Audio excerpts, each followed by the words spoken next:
Good evening. In the news tonight, a legislator in trouble finds himself in deeper trouble.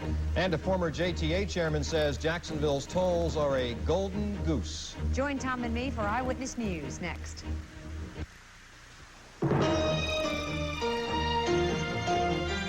This is TV4's Eyewitness News with Tom Wills, Deborah Gianolis, meteorologist George Wendling with weather, Sam Kuvaris with sports, and the area's most watched news team.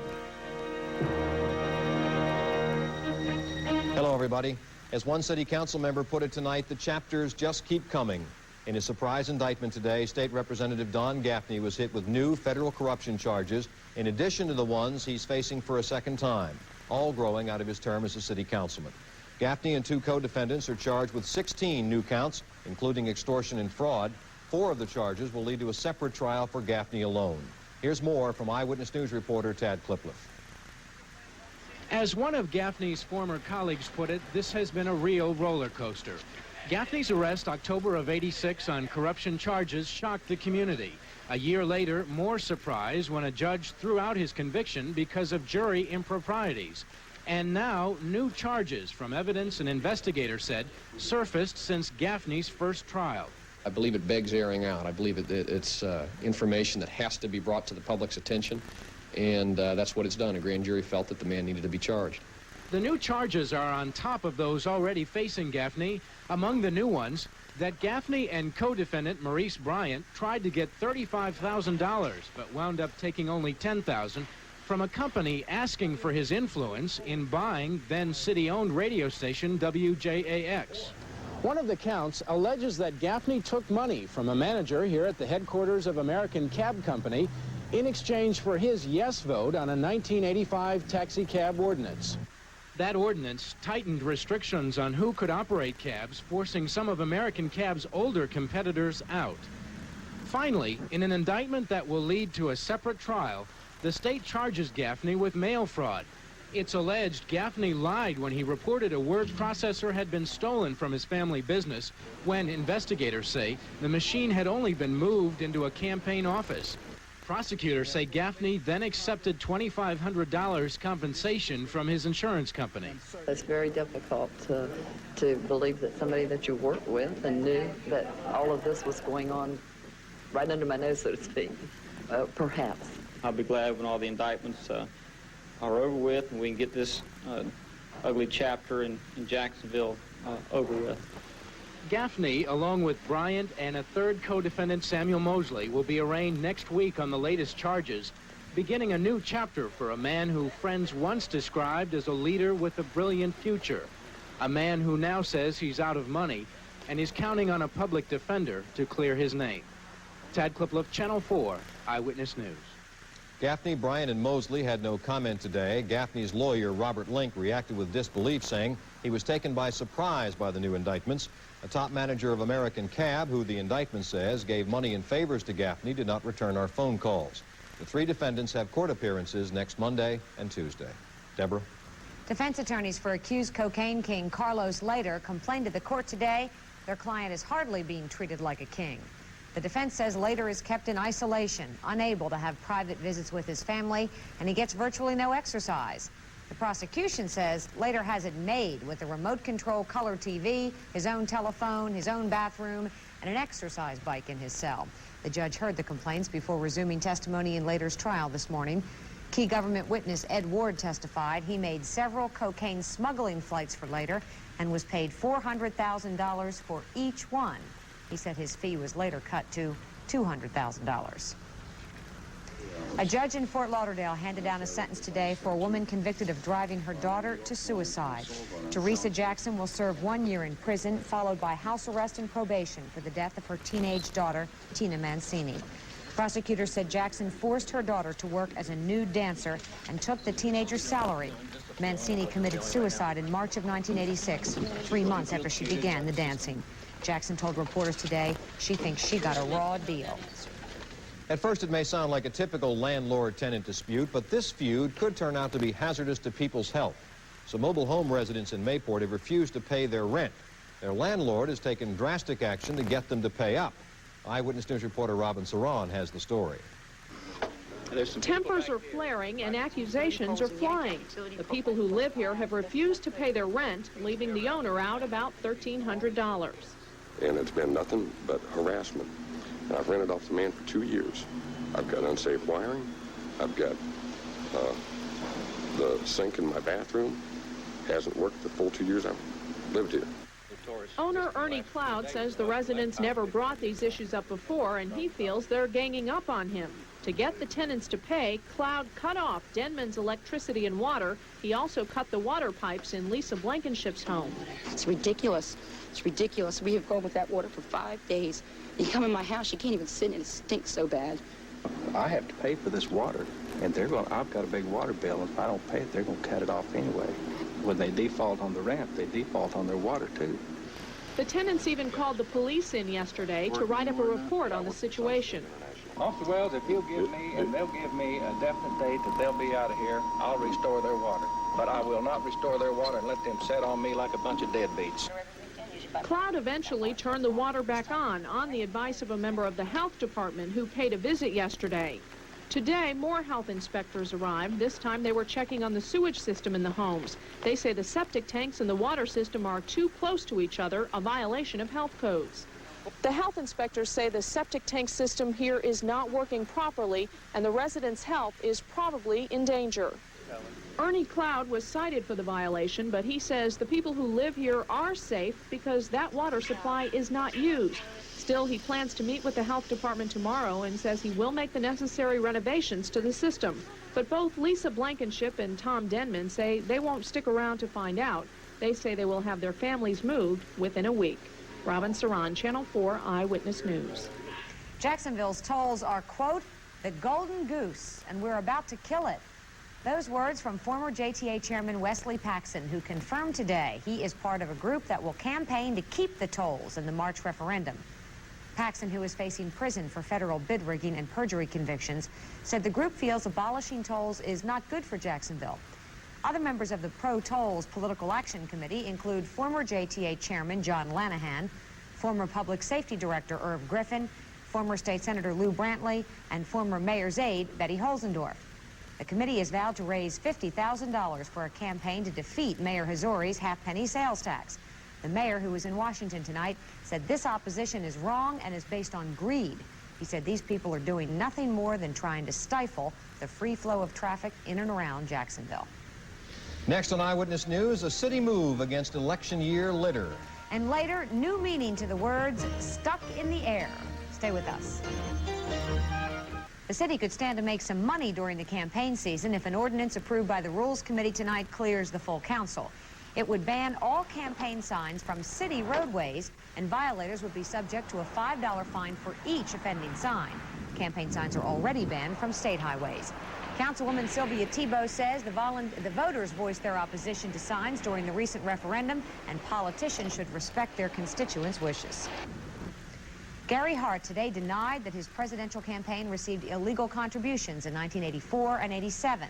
A report in the Miami Herald yesterday alleged the campaign got money, goods, and services from Hollywood video producer Stuart Carl, far exceeding the $1,000 limit for individual contributors. Campaigning in New Hampshire today, Hart insisted the report was not true and asked reporters, specifically those at the Herald, to focus their attention elsewhere. I'd like to challenge them to put as much effort into covering my budget, my policies, as they do questions like this. Some of Hart's former aides say they did not know anything about illegal contributions and added it's next to impossible to make sure that sort of thing doesn't happen. Federal election officials will not say whether they are investigating Hart's campaign. Checking other national and world news tonight, Nicaraguan negotiators surprised the Central American community today by showing up 7 days early for peace talks in Costa Rica. Roman Catholic Cardinal Miguel Obando y Bravo has also arrived in Costa Rica to mediate the talks. Negotiations between the Sandinista government and the Contra rebels aren't supposed to begin until January 28. The Sandinistas would like to begin the talks early, but the rebels say they can't make it.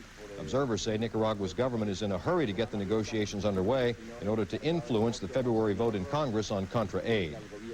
Dozens of Palestinian refugees today tasted freedom for the first time in nearly 3 years. Yesterday, Muslim militiamen lifted a 32-month siege of the Beirut refugee camps where the Palestinians were stuck. Syrian troops are now watching over the camps. The U.S. Navy had to destroy an unarmed Trident II missile during a test flight today. The Navy says the missile malfunctioned shortly after launch. It is the first failure of the submarine-based missile in 9 test firings. A veteran of ringside rings in with a Friday night fight forecast. Sam will show us who is saying what when Eyewitness News moves on to sports.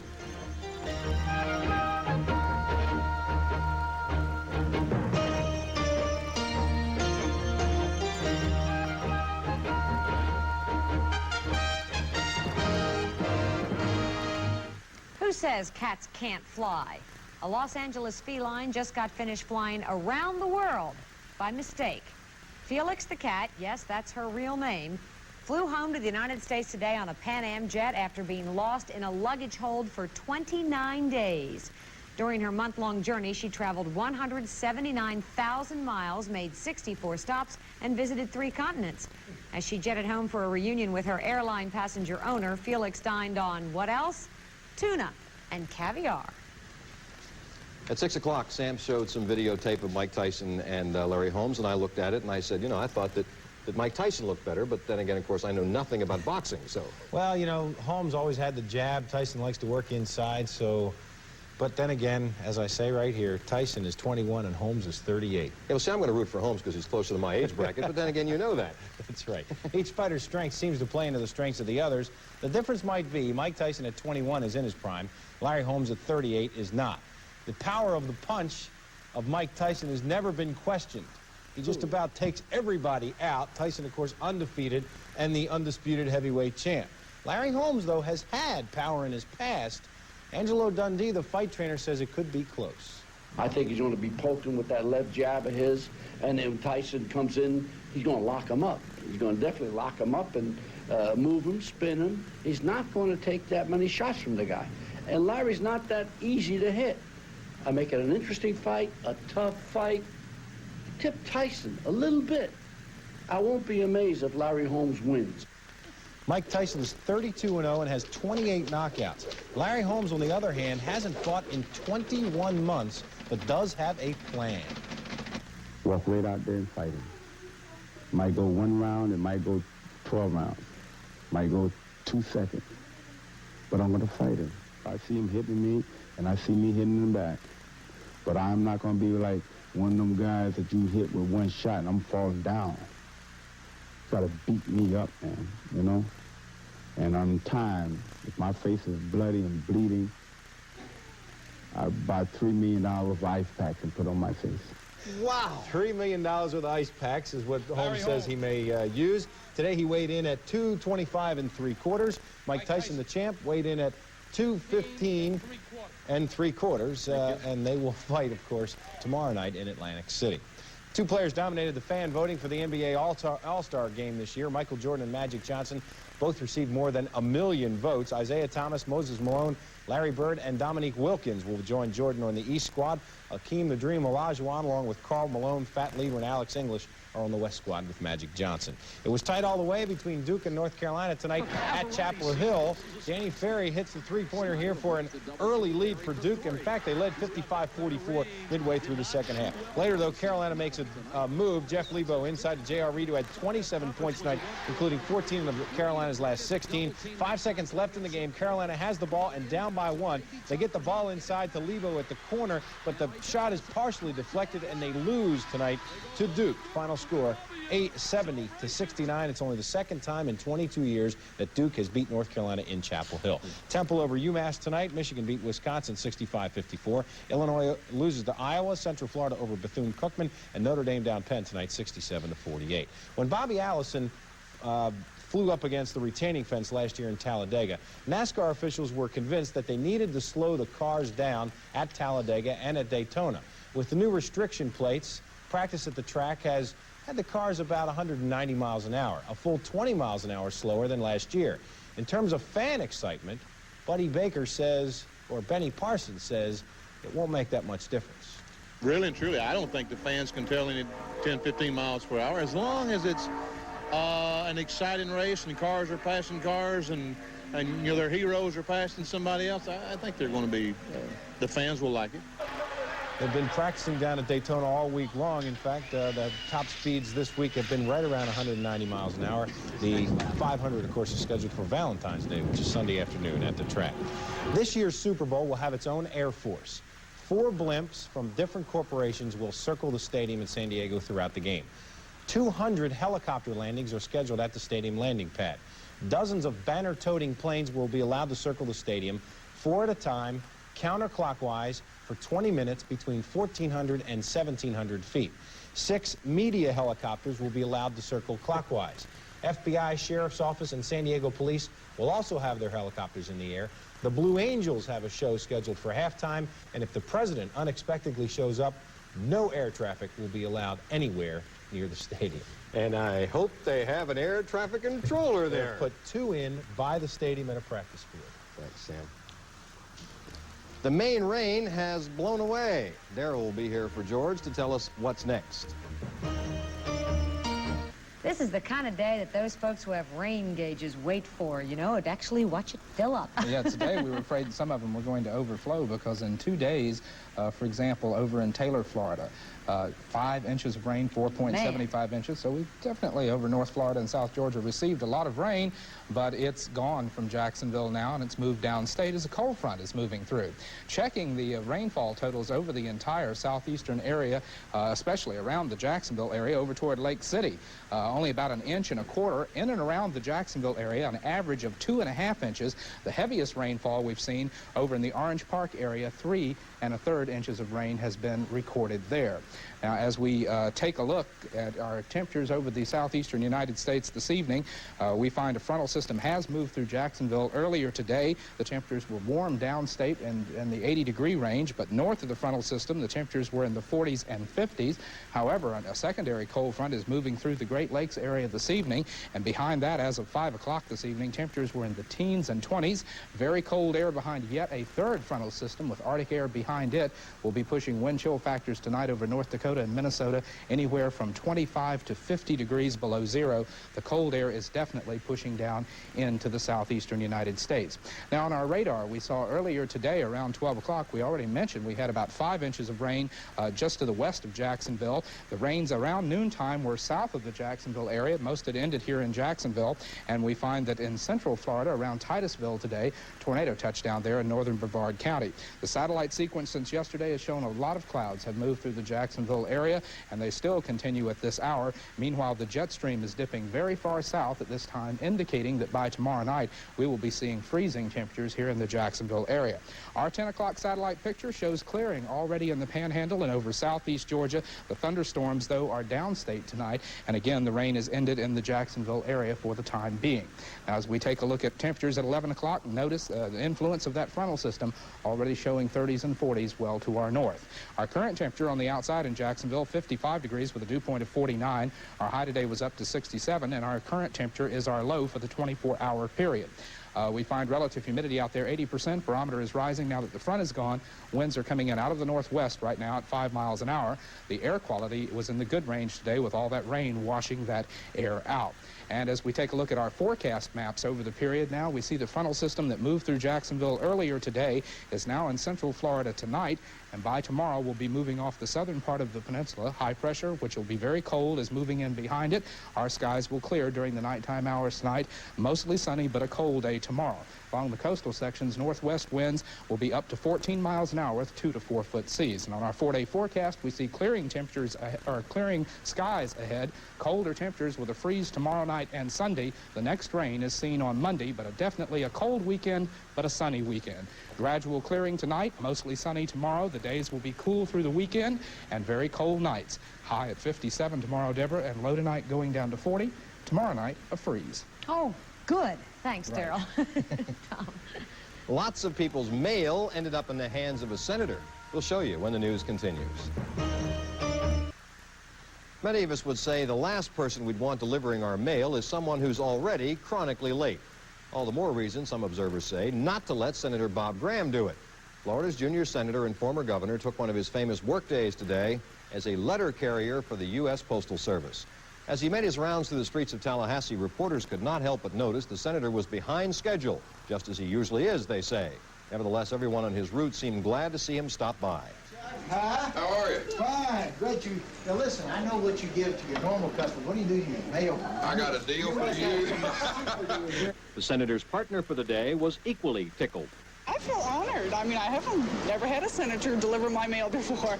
I don't have to carry the bag on my shoulder either. Graham has been doing these work days ever since his first campaign for governor. If you'd like to keep count, today's work day was his 219th. And that's some of what's been happening today. I'm Tom Wills. Thanks for being with us. I'm Deborah Gianolis. We'll see you again tomorrow. Good night, everybody.